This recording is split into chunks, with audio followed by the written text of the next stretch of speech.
The streets of Elmhurst, Queens in 1983 were alive with the hum of city life, vendors calling out from corner carts, kids chasing each other through cracked sidewalks, and the distant rumble of the subway.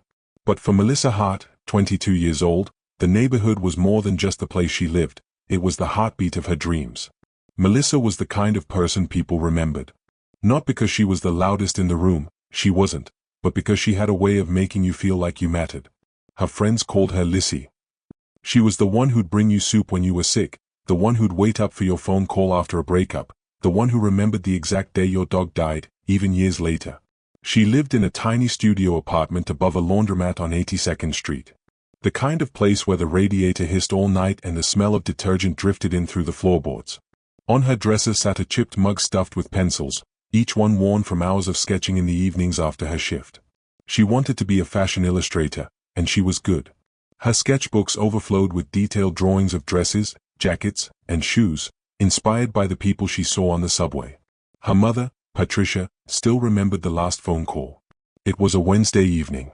Melissa had been giddy. She'd gotten word that a boutique owner in Soho wanted to display her drawings in the shop window. "Mom," she'd said, "I think this is it.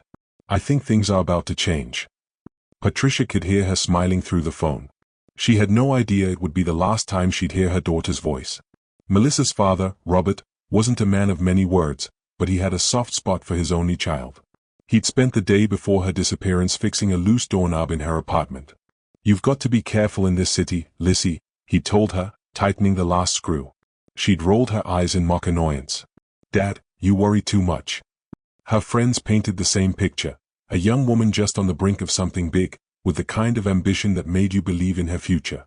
She waitressed 3 nights a week at a diner on Roosevelt Avenue, saving tips in a coffee tin she kept hidden under her bed. She wasn't rich, but she had plans. And in 1983, plans were everything. That summer, Melissa's world revolved around 3 things: work, her art, and her tight-knit circle of friends. They'd spend Friday nights in a little dive bar near Jackson Heights, playing pool and trading dreams about the future. One day, she'd tell them, "I'm going to have my own studio. Big windows, lots of light. And you can all come over for champagne." It was this vivid picture of a life just beginning that made what happened next so devastating. Because on the night of August 18, 1983, Melissa Hart vanished. The timeline was deceptively ordinary. She clocked out of the diner just before 11 p.m., her apron folded neatly over her arm. She waved to the cook, said goodnight to her manager, and stepped out into the sticky August air. The street was quieter than usual. Most of the neighborhood was already home watching late-night television. Witnesses later said they saw her walking toward the subway station, sketchbook tucked under her arm, hair pulled back into a loose ponytail. She never made it home. By morning, her bed was still made, her apartment door locked from the outside, and the coffee tin under her bed untouched. Her parents would later say they knew instantly something was wrong. "Melissa doesn't just disappear," Patricia told reporters at the time. "She calls. She lets us know. She's careful." In the days that followed, friends plastered her photo across lampposts and bus stops. Her father walked miles through Queens, handing out flyers to strangers. "Have you seen my daughter?" became his only sentence. The disappearance wasn't just a blow to the Hart family, it rippled through the entire community. In a neighborhood where everyone seemed to know each other's business, the idea that a young woman could simply vanish without a trace was unthinkable. Doors were double-locked, curfews were set earlier, and women walked in groups after dark. Detectives would later admit that Melissa's case stuck with them in a way few others did. She wasn't a runaway. She wasn't mixed up in anything criminal. She was simply gone. But in 1983, without cell phones, security cameras on every corner, or DNA technology as we know it today, leads dried up quickly. And the Hart family was left with the one thing they feared most: silence. Her sketchbooks, still stacked neatly on her desk, became a shrine. Her coffee tin of tips remained untouched for years, until the coins tarnished and the paper bills faded. Patricia couldn't bring herself to move anything. "It's like if I leave it there," she said in a later interview, "she might walk back in and pick it up where she left off." This was the life stolen in August 1983, a life filled with color, ambition, and love. A life that should have stretched decades into the future. And as the years passed, Melissa Hart's name faded from headlines, but not from the hearts of those who loved her.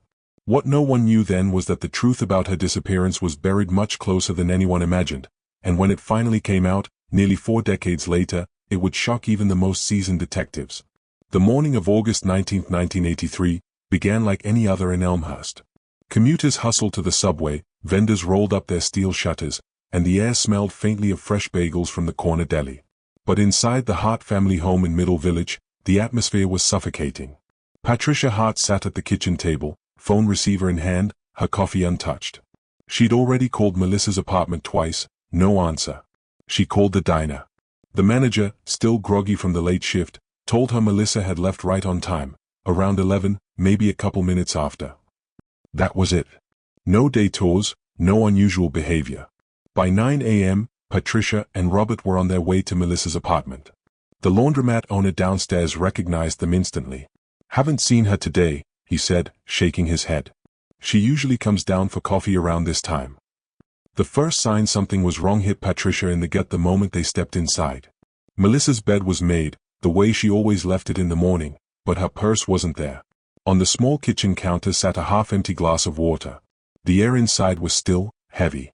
It didn't feel lived in. Robert checked the coffee tin under the bed, the one Melissa had been filling with her waitress tips for months.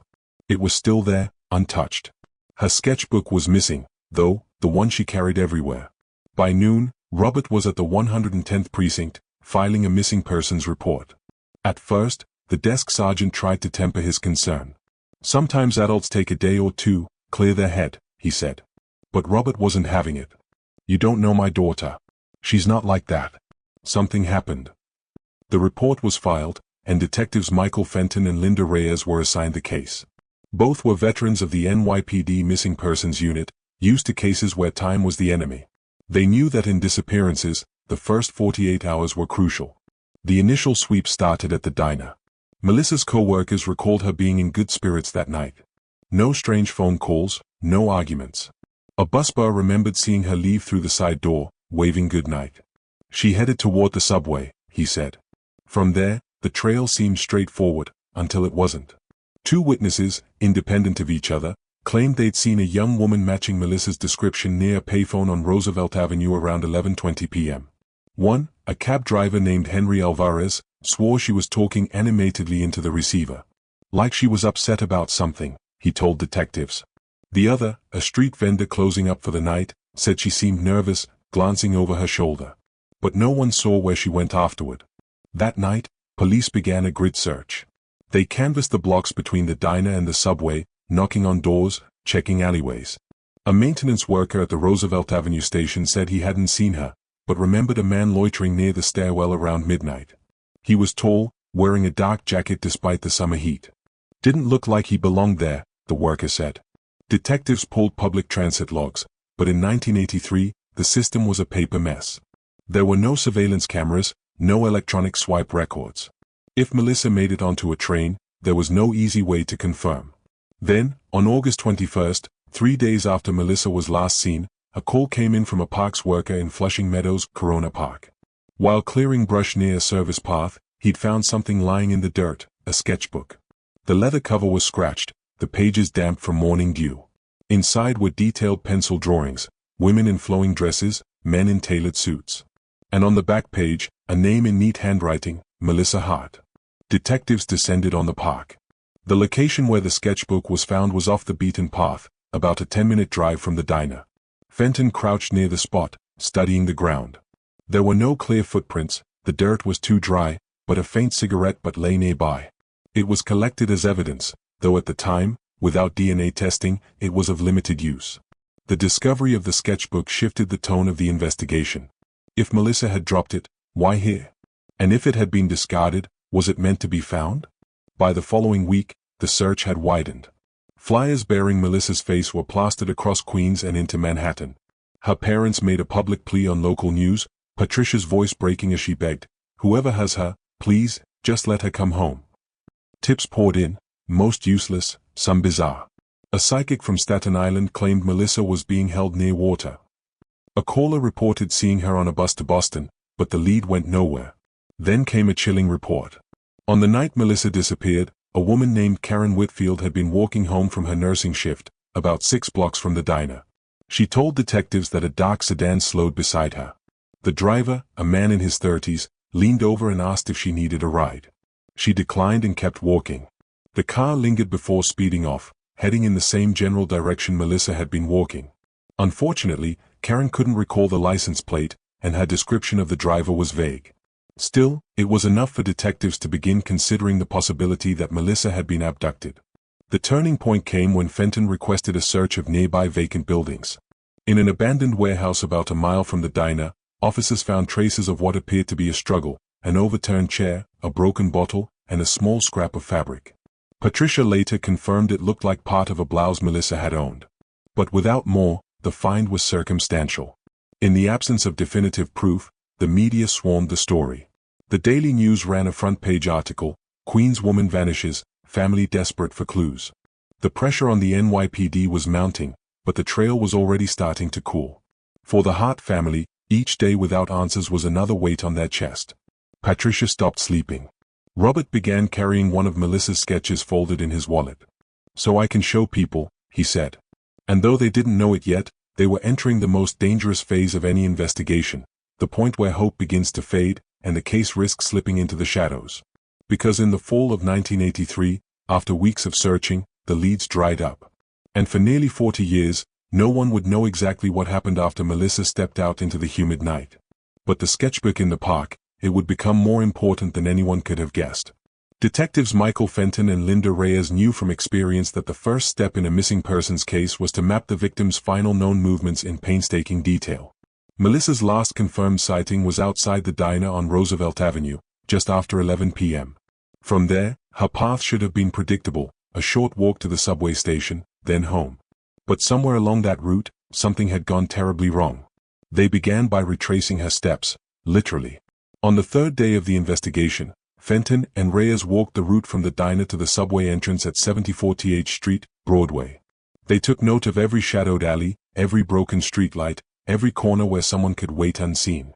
It was unsettling how many opportunities there were for someone to intercept a young woman walking alone. One shopkeeper, who ran a late-night newsstand on the corner, remembered seeing Melissa pass by. "She had a sketchbook under her arm," he said. "Didn't look scared. Just walking fast, like she was in a hurry." But he also recalled something else: a man leaning against the wall near the subway entrance, smoking. Tall, maybe 6 feet. Had a mustache. Watching her. The description loosely matched the maintenance worker's earlier account of the loiterer near the station stairwell. 2 separate sightings, the same man? It was too early to know. Meanwhile, the detectives dug into Melissa's personal life. They interviewed her co-workers, friends, and family, looking for any hint of trouble. Reyes was methodical, taking notes in her neat, looping handwriting. Most described Melissa as focused, careful, and private. But a friend from the diner mentioned something odd. She'd been getting these weird phone calls, the friend said. At first she laughed about it, said it was just a wrong number that kept calling. But then it happened more often, and she didn't sound amused anymore. Phone company records in 1983 were clunky to obtain, requiring subpoenas and stacks of paperwork. Still, Fenton pushed for them, noting that Melissa's last moments may have been connected to a phone call, given the witness reports of her at the payphone. In the meantime, suspicion naturally began to turn toward those closest to her. Suspect number 1, Eric Dawson. Eric was Melissa's ex-boyfriend, a part-time musician who lived in Brooklyn. They'd broken up 6 months earlier, but some friends hinted he hadn't taken it well. Eric admitted to detectives that he tried calling Melissa a few weeks before her disappearance, just to talk, but claimed he hadn't seen her in months. He provided an alibi: he'd been playing at a bar in Williamsburg the night she vanished. Several patrons confirmed it, but the detectives noted he seemed nervous. Mai had spoken to her. He just said something weird, the waitress remembered. Like, "You shouldn't be out alone so late. Pretty girls get noticed." Jimmy lived only a few blocks from the diner, and his proximity, combined with the unsettling comment, kept him on the detective's radar. Suspect number 3, the mysterious sedan driver. Karen Whitfield's account of the dark sedan lingering near her on the night Melissa vanished stuck with the team. It was possible Melissa encountered the same driver, and if so, that moment could have been the point of abduction. But with no license plate and only a vague description, it was little more than a shadow. Despite these leads, the investigation hit immediate snags. The scrap of fabric from the abandoned warehouse was tested by the NYPD crime lab, but this was the early 80s. Without modern DNA, All they could confirm was that it was consistent with polyester blend fabric, possibly from a blouse. Reyes grew increasingly frustrated with the limits of the era's technology. "We're looking at ghosts," she told Fenton one evening, flipping through her notes. "Everything we have is just smoke. No fingerprints, no clear witnesses, no confession." Still, they pressed on, even chasing tips they suspected were dead ends. A man in the Bronx claimed he'd given Melissa a ride that night, but later admitted he'd only recognized her from the newspaper. Another caller insisted she'd been spotted in Times Square, but it turned out to be another woman entirely. The most promising lead remained the sketchbook found in Flushing Meadows, Corona Park. Fenton ordered a detailed search of the area, hoping for more evidence. Officers combed the park for 2 days, but came up empty. No purse, no clothing, no signs of Melissa herself.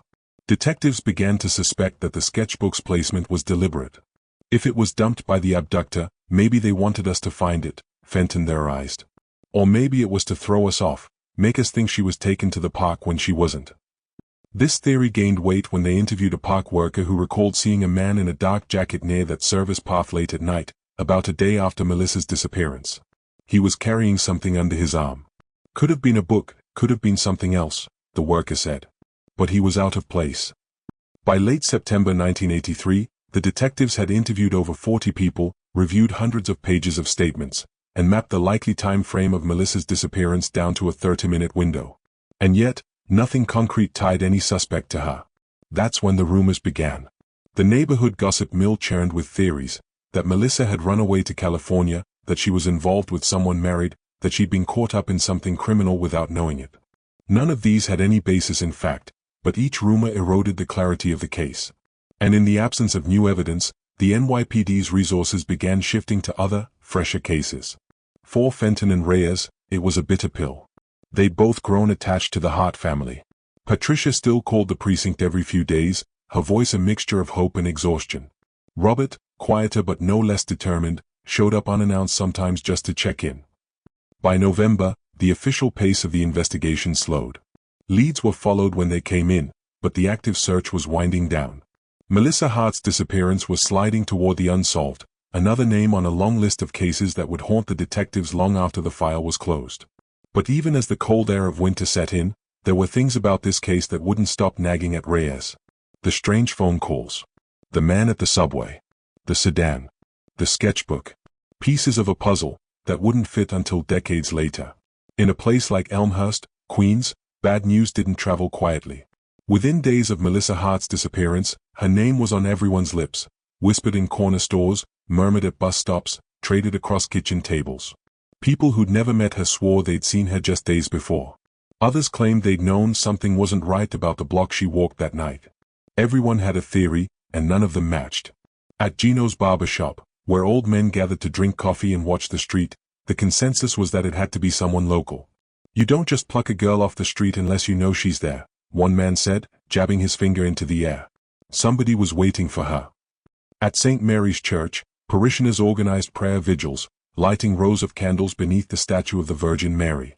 Melissa's mother attended every one, sitting in the front pew with her hands clasped so tightly her knuckles went white. She didn't talk much, a fellow parishioner recalled. She just stared at the candles like she was willing them to bring her daughter home. But not all the attention was kind. The daily news and local television stations were relentless. Photos of Melissa, smiling, young, vibrant, were printed alongside headlines about another missing New York woman. The implication was always there, unspoken but heavy: maybe she'd gone willingly. Maybe she wasn't the careful, responsible person her parents claimed. And in the neighborhood, that shadow of doubt spread. One rumor painted Melissa as being involved with a married man, a claim based on nothing more than the fact that she sometimes took phone calls outside the diner. Another suggested she'd been mixed up with bad people through her art connections downtown. Detectives Fenton and Reyes tried to shut these stories down, but the damage was done. In small communities, perception could be as dangerous as fact. People who might have had useful information stayed quiet, afraid of being dragged into the swirl of suspicion. Still, some came forward, and with them came the contradictions. Neighbor testimony. A woman who lived in Melissa's building swore she heard footsteps outside the night she vanished, heavier than usual, and accompanied by a man's voice. But she admitted she couldn't make out the words, and by the time she opened her door, the hallway was empty. Another neighbor claimed he'd seen Melissa talking to someone at the corner 2 nights before she disappeared. She looked upset, he said. Like they were arguing. But when asked for a description, he hesitated. It was dark. Could have been anyone. The 2 men's story. Perhaps the most tantalizing and frustrating tip came from a delivery driver who frequented the area. He told police that around 11:15 p.m. on the night Melissa went missing, he saw 2 men walking quickly down an alley near Roosevelt Avenue. One of them was carrying something under his arm, wrapped in cloth. The driver thought it was about the size of a sketchbook. But he couldn't recall their faces, only that one wore a dark jacket and the other a baseball cap. Reyes latched onto this detail, the possible sketchbook. Could this be how it ended up in the park? Or was it just coincidence? Meanwhile, the absence of answers gnawed at the community. Parents tightened curfews. Young women changed their routes home, avoiding the stretch of Roosevelt where Melissa had last been seen. Even the diner felt different, quieter, tense. We all kept looking at the door, one waitress said years later. Like maybe she'd just walk in one day. But she never did. For the Hart family, the rumors were salt in an open wound. Patricia stopped going to certain grocery stores because she couldn't bear the pitying stares. Or worse, the well-meaning but cruel speculation. People think they're helping when they say, maybe she just ran off, she told a reporter at the time. But they don't understand. My daughter wouldn't leave like that. Robert, more stoic, poured his frustration into action. He continued handing out flyers long after the official search slowed. He visited the precinct weekly, pressing for updates. I'm not letting her become a file in a drawer, he told Fenton. And yet, for all their determination, the family could feel the case slipping away. By winter, the street posters were faded and curling at the edges. The sketchbook, carefully stored in an evidence locker, was just another tagged item in a growing stack.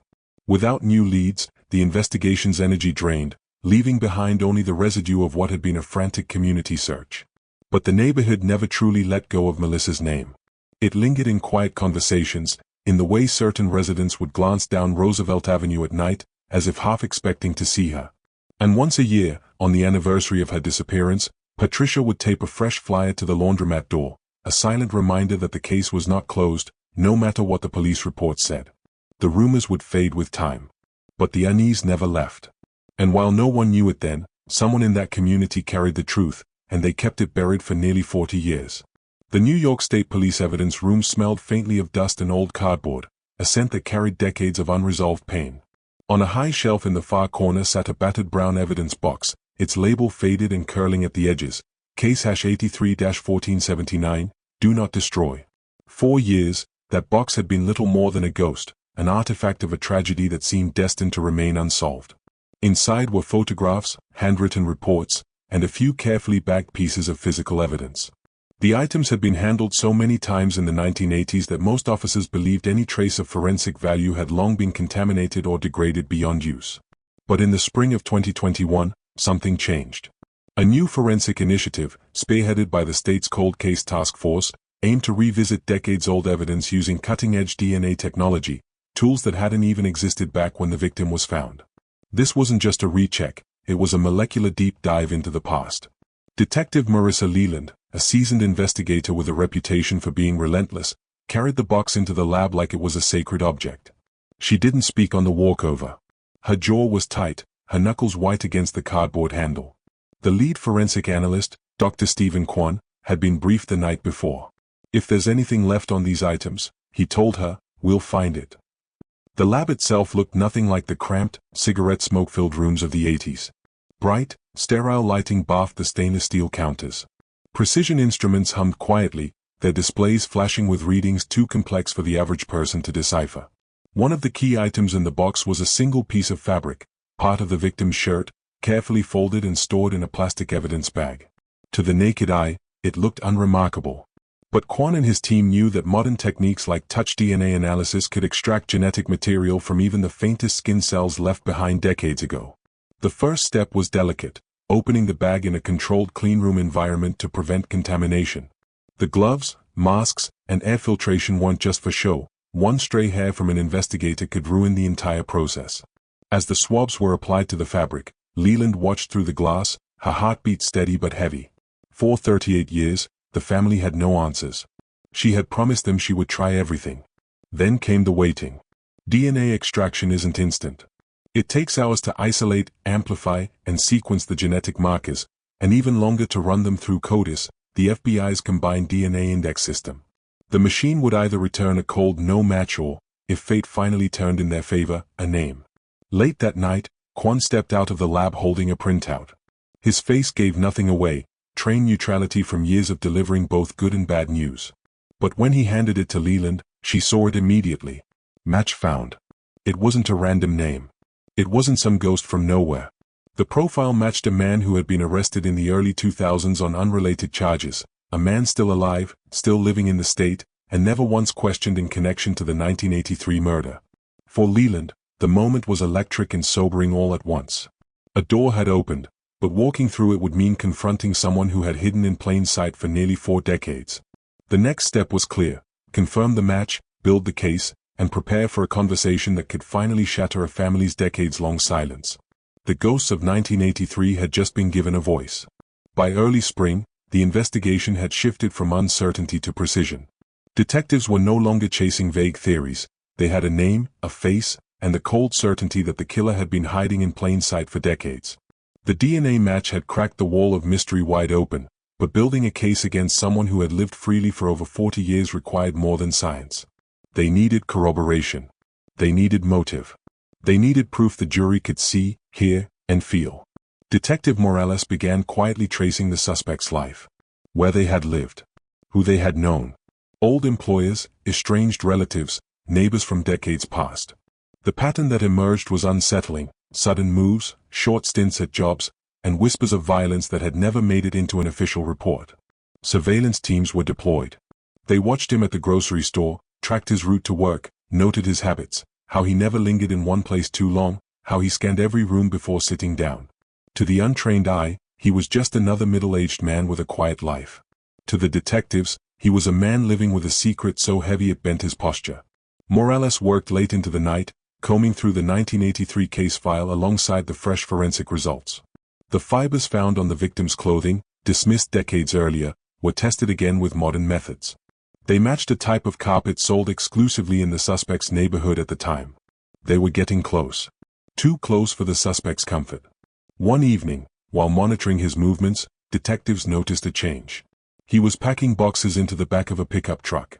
Not the kind of slow, casual packing for a weekend trip. This was frantic, disorganized, the hurried work of someone who had just decided to disappear. The call went out immediately: he's on the move. Unmarked cars began shadowing him, keeping just far enough away to avoid spooking him. The tension was electric. If he vanished now, the trail could go cold again, maybe forever. At headquarters, Morales' voice was steady but tight over the radio. Don't let him out of your sight. Not for a second. The net was tightening. And soon, there would be no way out.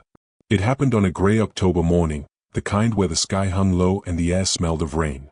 Detectives had been watching him for weeks, tracking his movements, noting his routines, waiting for the moment when there'd be no escape.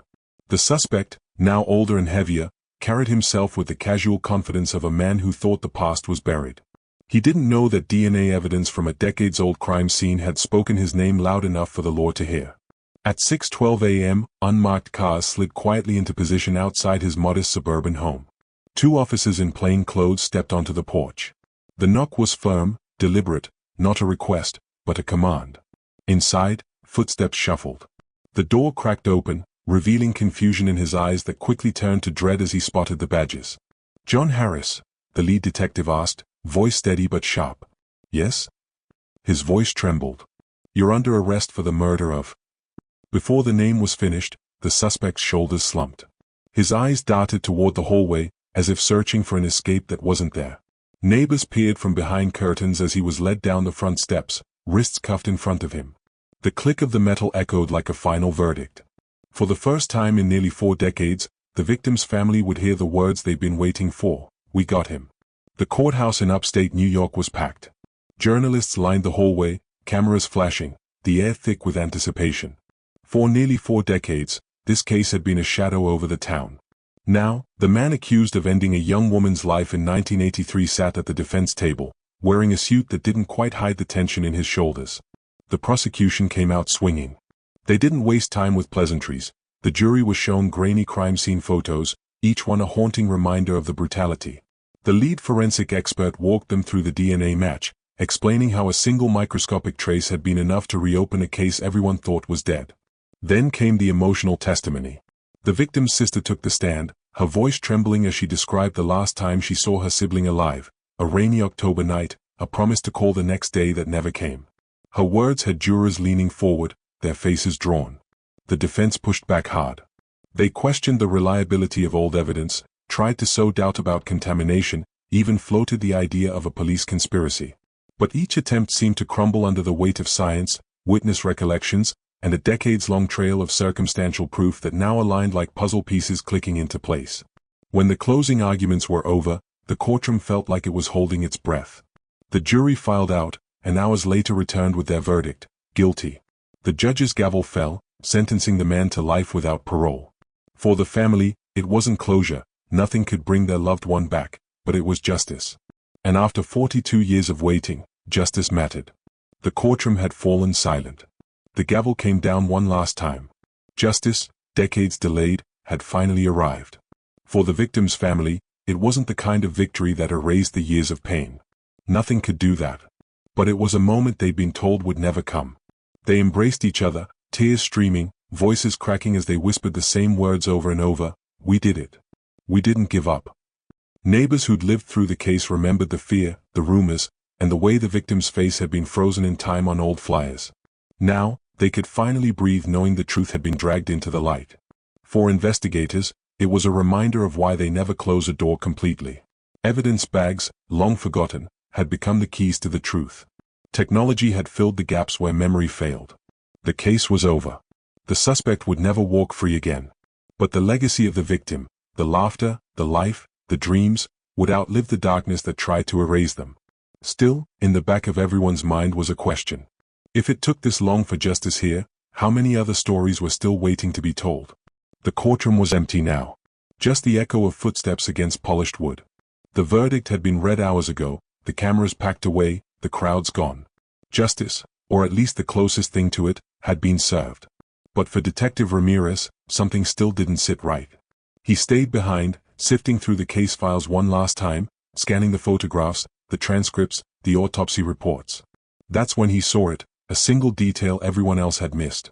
A photograph. Not of the crime scene, but of a different scene. It was buried in the wrong folder, a house fire from 3 years earlier. The victim in that case was a woman no one had connected to this trial. But her death, the burn patterns, the positioning of the body, even the trace chemical found in her lungs, all matched evidence from the murder they'd just closed. Ramirez's pulse quickened. This wasn't over. Not even close. He grabbed his phone, about to call the DA, when a shadow passed across the frosted glass of his office door. A low, deliberate knock. 3 times. "Detective." The voice on the other side was calm, almost amused. "I think we need to talk about your next case."